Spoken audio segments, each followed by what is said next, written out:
Welcome to India reform judicial reforms. मैं doctor Kapil Kakkar आपका एक और वीडियो में स्वागत करता हूं। Before I start this video, my request to you is kindly share it far and wide. Even if you don't like it, I'm okay with it, but please share it far and wide so that people who are subjected to government, bureaucracy, judiciary torture, it reaches to them and we make a movement because we need to bring a lot of changes in this country, which is our motherland.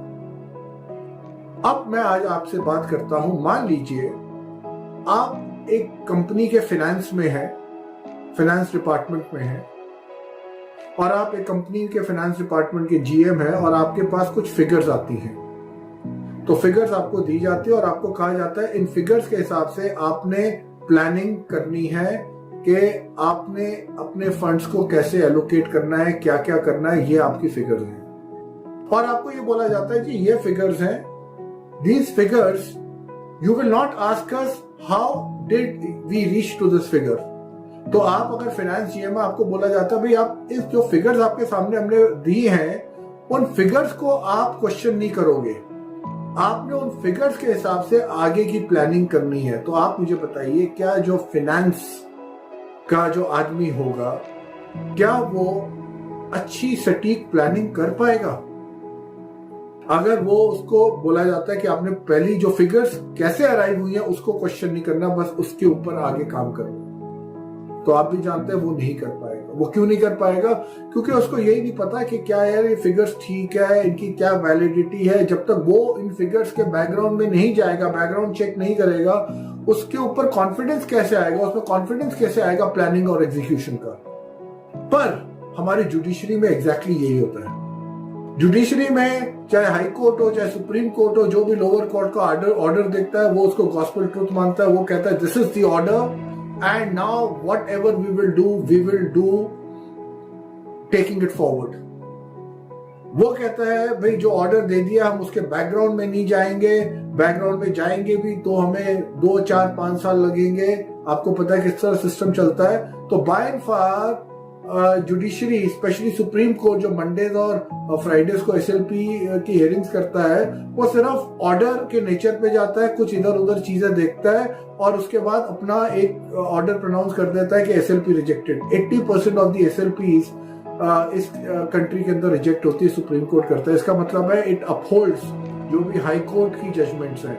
तो अगर वो uphold करता है बिना nitty-gritty में जाए हुए, तो आपको क्या जस्टिस वो देगा? क्या supreme court of India justice देगा? अगर कोई चालाकी, कोई स्लाइनेस, कोई करप्शन हाई कोर्ट ने करी हो या किसी लोअर कोर्ट ने करी हो, वो तो ऊपर तक पहुंचेगी नहीं, क्योंकि आपने देखा ही नहीं। वही फाइनेंस वाले का हाल हो गया कि भाई आप क्वेश्चन नहीं कर सकते उस फिगर को, या आप क्वेश्चन करना नहीं चाहते, आप कहते हो भाई इसके आधार पर प्लानिंग आगे की और एग्जीक्यूशन करी जाए। तो आपको भी पता है कि प्लानिंग एग्जीक्यूशन खराब ही रहेगी, और इस वजह से हमारी कंट्री में crores of people they suffer because of bad orders and bad judgments, because the process is same.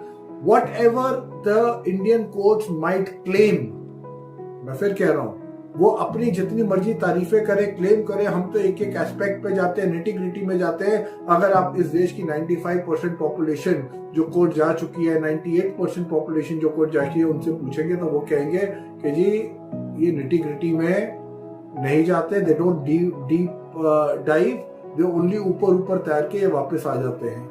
ये निटी ग्रिटी में किस में जाते हैं? कुछ जो बड़े केसेस होते हैं जिनमें बड़ा मसाला होता है, जहां पे लोगों की नजरें होती है, जो कंट्री से रिलेटेड होता है, जहां पे मीडिया की अटेंशन होती है, वहां तो ये निटी ग्रिटी में जाते हैं और वहां पे भी डिसीजन अपने आराम से देते हैं क्योंकि इनको अटेंशन चाहिए। तो मेरा कहने का क्या मतलब है कि जब तक आप कोर्ट्स के अंदर रिफॉर्म्स नहीं लेके आएंगे, कि जब भी कोर्ट किसी भी पिटीशन को अलाउ करता है, डिसमिस करता है, जजमेंट देता है, वो उस ऑर्डर जो लोअर कोर्ट ने पास किया उसका सहारा लेके नहीं कर सकता।